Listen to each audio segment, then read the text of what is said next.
Who here knows who this is? Buddy? Alright, this is Mike Tyson. He's one of the greatest fighters to ever fight. He's up there with Muhammad Ali. He had 50 wins and only 6 losses, and he had 44 knockouts in his career. Right? He made $685 million throughout his career from fighting, and he made $35 million in one fight. That's insane. That's 5 to 10 minutes worth of work, and then $35 million. Somehow, he filed for bankruptcy in 2003. He was known for not managing his money right. Who knows who this is? Probably everybody. This is Allen Iverson. He's one of the most influential basketball players of all time. He made over $150 million throughout his NBA career just based off of his salary alone. He had over $50 million from his lifetime endorsement deal with Reebok.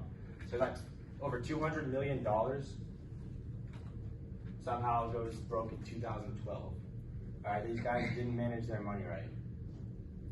You must gain control over your money or the lack of it will forever control you. This is a quote by Dave Ramsey. He's an American businessman, he's a radio host, and he's well known for his financial knowledge and the way he teaches people to manage their wealth. My name's Edward. My name's Atta. I'm Dylan. I'm Asha. I'm Shijani.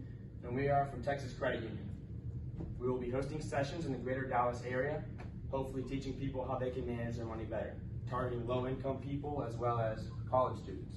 Here you see a diagram. What causes college students the most financial stress? The biggest thing is finding a job after graduation. We're all here to support ourselves financially after we graduate. A lot of us have to take out loans, work through college. If we can't find a job after college, that really puts us in a tough situation because a lot of us owe money anyway.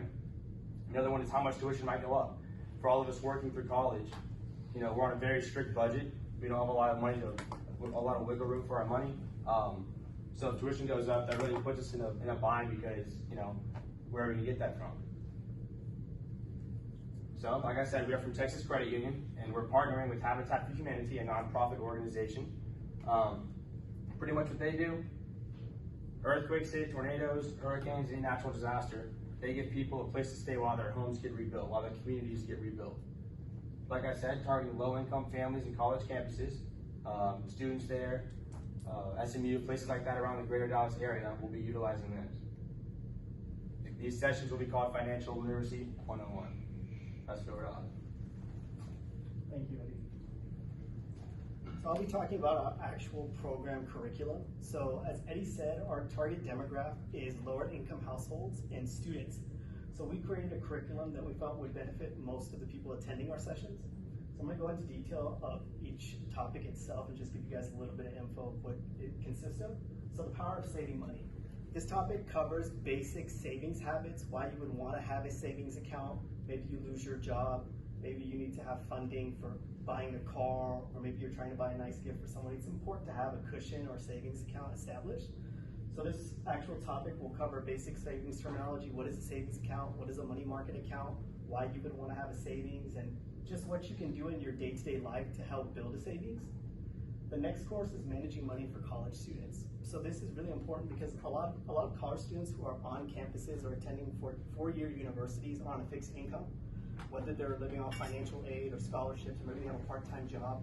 This curriculum covers the introductory courses to when you would open a bank account. So what a checking account is, what online banking is, how a debit card works, how online banking works, how you can also use this course to implement better savings habits while you're in school.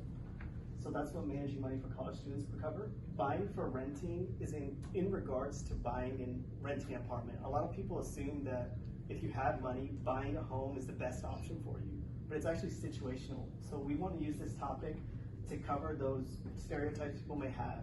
So maybe you want to live closer to your job, maybe you want to live downtown, maybe you don't want to worry about a tax payment. A lot of people don't forecast for the expenses that go with buying a house. So this educational topic will cover that. It'll give you a good foundation on, okay, what you need to plan for, whether it's PMI, taxes, different types of expenses that go along with buying a house, or maybe renting's a better option for you. And then managing your credit score. That's actually the most important topic, and I think it's actually the most popular topic amongst our viewers. That, look, for instance, how many people want to work a corporate job? How many people want to be able to get a loan to buy a car in the future? So your credit score can directly impact that. A lot of people don't realize just in the past 10, 15 years how important a credit score has become. A lot of companies use credit score to gauge risk when it comes to hiring people. Sometimes when you get a loan, having a higher interest rate and a lower interest rate, which can directly impact how much you pay each month, can be dependent on a credit score. So this will really give you the ins and outs of how to build credit, how to maintain credit. Maybe you have bad credit and you want to repair it. That's what this topic would cover. And then retirement planning 101. Not everybody wants to work till the day they die. My dad, he worked till the day he died. There's some jobs you could have where you can do that, but some people want to be able to retire in their 50s or 60s. It's important to have a plan in place at a young age. So our students that go through this program will understand, okay, how much do I need to save for retirement? What are different retirement savings plans like a 401k? What's a pension plan? If I get stock options for my company, how is that going to impact me in the future? This course will cover that entirely. You'll walk away with a good foundation of, okay, this is what I need to do to put in place now to plan for my retirement. That being said, I'll pass it over to Asha, and I'll talk a little bit about the actual schedule. So I'll be going over the schedule, which will include a 5-month implementation plan. So during the step 1, we want to work on logistics with Habitat for Humanity and the college campuses. During our step 2, we want to finalize the program location and all the details of the program. And during our step 3, we want to recruit volunteers, and this will be internal with the Texas Credit Union, as well as going to college campuses and recruiting volunteers.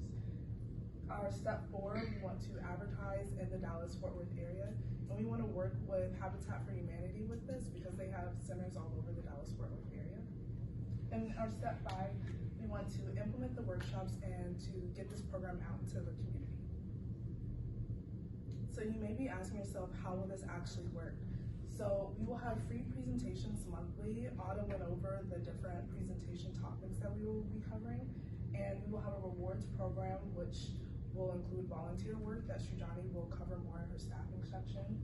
We want to have seminars held in bank branches in the Dallas-Fort Worth area and nonprofit locations, which will be Habitat for Humanity. And we really want to focus on building relationships with the bank and the residents of the local community. And now I will pass it on to Dylan, who will discuss the budget. Thank you. So today I'm going to be talking about our budget. So we have a relatively low cost factor. And the reason that is because we're using public resources to create the presentation. This is all 100% completely free knowledge. What it is things that we've learned at Texas Credit Union, skills that we picked up here and in college. We're going to be using some of the things we do every single day and some of the tips and tricks we know from the business to create these presentations. So there's not a cost of obtaining or making a certain product. Also, since we're going to be using this in public facilities, such as UTD Auditorium, the SMU Auditorium, a nonprofit location, or maybe even one of our branches, we don't have any cost for the actual location itself. Now, we are using food giveaway and giveaways such as like laptops, gift cards, and other kind of incentives to incentivize people to come. Now, that being said, no one wants to go to a presentation about money that's you're going to sit there for 2 hours and be bored all day. So we thought if we implemented some food into it, that would definitely have people coming, as well as maybe getting a free laptop, $50 to $100 Visa gift card, things like that. Now, you're thinking probably, how are we actually going to pay for that? Now, I'll get more into the actual breakdown of the cost in a moment. But first, I'm just going to talk about the Community Reinvestment Act. What that is it was enacted in the 70s by the U.S. government. And what it means is that basically banks have to use a small portion of their revenue in order to reinvest into the local community. So we're not diverting anything out of our actual, anything out of our actual budget to put this into place. So we're using our money from the CRA in order to fund all of this. Now, some of the resources that we're going to be using and their costs, we're looking at, so food, we're talking about $1,000 per seminar. So $1,000 depending on the amount of people who are there. Again, that's going to vary, but we're estimating about $1,000. We think that'll be good enough to, per class for, to feed every single person there. Whether it's a buffet, snacks throughout, and just either a lunch or dinner, depending on the time of it. Now we're going to be estimating about $1,000 for seminar supplies.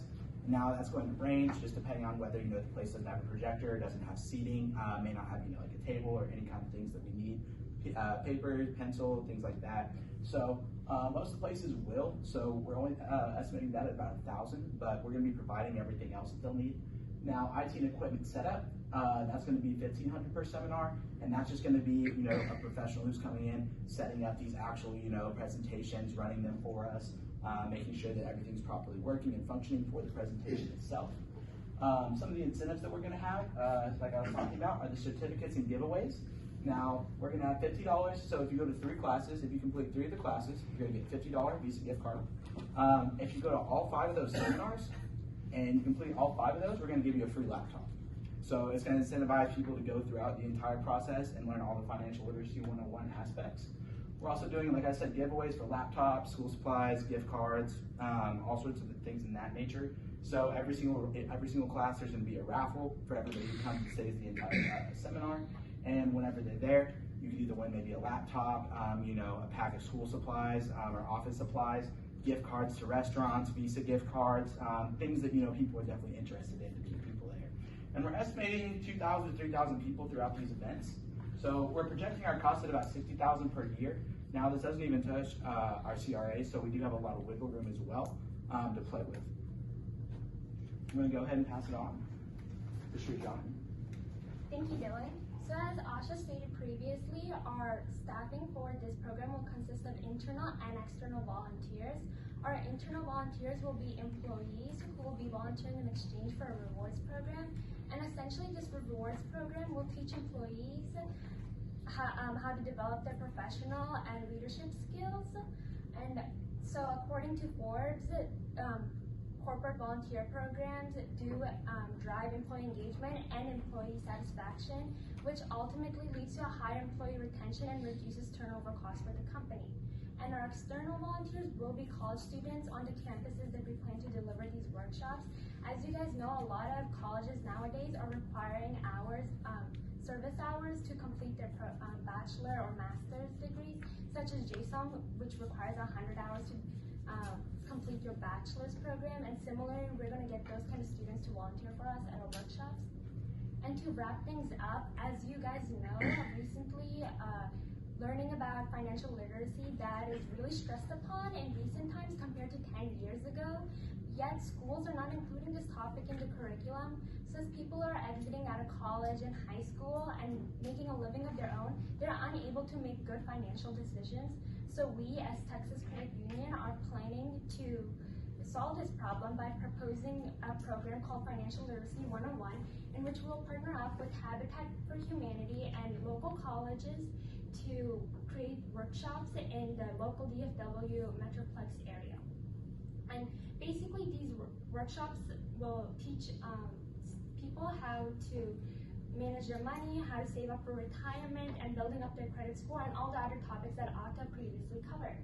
And as a prominent business in the local DFW area, it is a responsibility to help better our local community. And we'll be doing this by creating this program, Financial Literacy 101, which will allow people to prosper and teach them lifelong skills. So thank you so much for your time, and if you